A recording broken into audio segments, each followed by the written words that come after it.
Merci Seigneur pour ce moment que tu permets. Merci mon Dieu, mon roi, pour la vie de nos frères et sœurs, la vie de nos familles. Merci parce que tu as veillé sur nous tout au long de cette nuit et tu permets que nous puissions être comptés encore au nombre des vivants. Ce n'est pas parce que nous sommes les plus méritants, mais c'est une grâce que nous voulons célébrer ce matin. Père des nations, je prie que tu étendes ta main et que tu viennes à travers cette exhortation, qui a pour thème face aux tempêtes de la vie, que tu viennes nous parler, que tu viennes parler à cette personne qui est actuellement face à une tempête et que tu viennes parler aussi à cette personne qui, dans la suite des temps, devra affronter une tempête. Que ce message soit instruction, que ce message soit sagesse, que ce message soit éclaircissement de l'esprit pour ton fils ou pour ta fille. Prends contrôle de notre journée et que cette journée, Seigneur, depuis son début jusqu'à sa fin, soit dirigée par toi.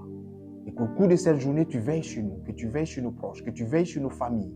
Et qu'au soir de cette journée, nous puissions te rendre toute la gloire. Béni sois-tu parce que tu le fais. Nous le croyons, nous le confessons et nous l'acceptons. Au nom de Jésus que je prie. Amen. Je vous salue tous dans le nom puissant de Jésus-Christ, très chers membres du temps des paroliers. Bienvenue à notre dévotion matinale. Je l'ai dit tout à l'heure au cours de ma brève prière. L'intitulé de cette dévotion sera « Face aux tempêtes de la vie ». Matthieu le chapitre 8, versets 23 à 27 sera notre référence. Dans ce passage que vous lisez maintenant sur votre écran, la Bible parle des disciples qui étaient dans la barque avec le Seigneur Jésus et la tempête, une tempête violente s'est levée. Les disciples, pris de panique, ont réveillé le Seigneur qui, par autorité, a demandé à la tempête, ou avec autorité du moins, a demandé à la tempête de se taire et la tempête s'est calmée. Alors, lorsque nous lisons attentivement ce passage, il est rempli de leçons, il est rempli d'enseignements de vie. Tu sais, en tant qu'enfant de Dieu, tu n'es pas à l'abri des tempêtes de la vie.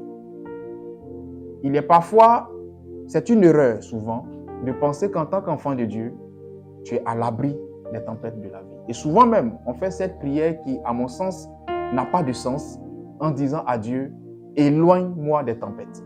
La véritable prière ne doit pas être éloigne-moi des tempêtes. La véritable prière doit être plutôt, donne-moi d'avoir la bonne attitude lorsque les tempêtes de la vie se présenteront à moi. Car en vérité, la vie n'est pas un long fleuve tranquille. La vie est faite de hauts et de bas. Et même quand vous allez à l'hôpital, sur le cardiogramme, il y a des aiguilles qui montent et qui descendent. Une fois que ces aiguilles sont directes, vous êtes mort. Donc la vie est faite de haut et de bas. Tant que vous vivez, vous connaîtrez de bonnes situations et vous connaîtrez de mauvaises situations. Tant que vous vivez, vous connaîtrez des situations paisibles et vous connaîtrez des situations qui seront à l'image de la tempête. Le plus important n'est pas la tempête. Le plus important, c'est l'attitude face à la tempête. Les disciples face à la tempête ont été pris de panique. Ils ont perdu la foi. Ils ont oublié qu'ils pouvaient user d'une autorité qu'ils avaient dans le nom de Jésus pour demander à cette tempête de se calmer. Il y a tempête et il y a tempête. Il y a des tempêtes qui arrivent et tu vois ces tempêtes-là venir. Tu as le temps de te préparer afin de les affronter. Il y a des tempêtes qui te tombent là-dessus, comme pour moi est tombé sur moi le 28 juin 2024. Ce type de tempête-là, quand elle tombe sur toi, tu ne sais pas si tu dois pleurer, tu ne sais pas si tu dois fuir, tu ne sais pas si tu dois te cacher, tu ne sais pas si tu dois abandonner la foi, tu ne sais pas qu'est-ce qui se passe. Tu as le sentiment que tu es en train de dormir, tu as l'impression que tu rêves. Tu te frottes les yeux, tu te laves même le visage, croyant que tu es dans un rêve, alors que tu es dans une réalité terrible et implacable. Cette tempête-là, la meilleure manière de l'affronter, c'est d'être calme. Entraîne ton esprit à être calme face à toutes les tempêtes de la vie. Qu'elle soit une tempête professionnelle, qu'elle soit une tempête financière, qu'elle soit une tempête matrimoniale, qu'elle soit une tempête qui engage ta santé, quelle que soit l'allure de la tempête, entraîne ton esprit à être calme face aux tempêtes de la vie. Car quand nous lisons la parole de Dieu, selon Ésaïe, c'est dans le calme et la sérénité que vous allez tirer vos forces. C'est ce que Ésaïe nous enseigne. Face à une tempête, l'affolement te fait perdre tes moyens. L'affolement te fait perdre ta lucidité. L'affolement te fait perdre de vue la solution. Mais lorsque tu es calme et serein, le Seigneur te donne les solutions qu'il faut face à cette tempête-là. Quelle que soit la tempête que tu vas affronter, ou quelle que soit la tempête que tu affrontes maintenant, je prie que cette tempête n'arrive pas à bout de ta foi. Car il y a des personnes qui ont perdu la foi à cause d'une tempête. Il y a des personnes qui ont brûlé, déchiré leur Bible. Le mot n'est pas fort, à cause d'une tempête.